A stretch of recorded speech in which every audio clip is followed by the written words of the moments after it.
আসসালামু আলাইকুম। প্রিয় দেশবাসী, আসসালামু আলাইকুম।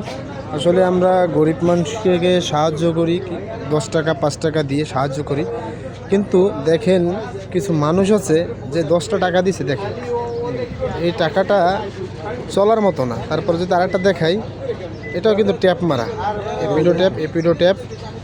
এই যে 10 টাকার একটা আছে সিরা, এই আপনার 20 টাকার একটা আছে সিরা, এটা হচ্ছে আপনার ট্যাপ মারা। এটা যদি উনি কোনো জায়গায় চালাইতে যায় বা কোনো দোকানে দিতে চায়, ওনাকে আবার রিটার্ন করে দিবে। কিন্তু আমি আসলে বলতে চাই, ভাই আপনাদের বিবেকটা কোথায়?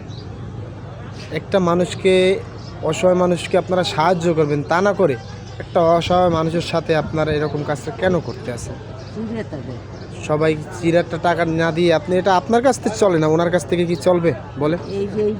যদি পারেন, সহযোগিতা যদি করার ইচ্ছে থাকে, তাহলে আপনারা অবশ্যই 2 টাকা পারলে 2 টাকা দিবেন, সেটা যাতে উনি চালাইতে পারে। 5 টাকা দিলে উনি যেন 5 টাকা দিবেন, উনি যেন চালাইতে পারে। হ্যাঁ, ঠিক আছে, সবাই ভালো থাকবেন। আসসালামু আলাইকুম।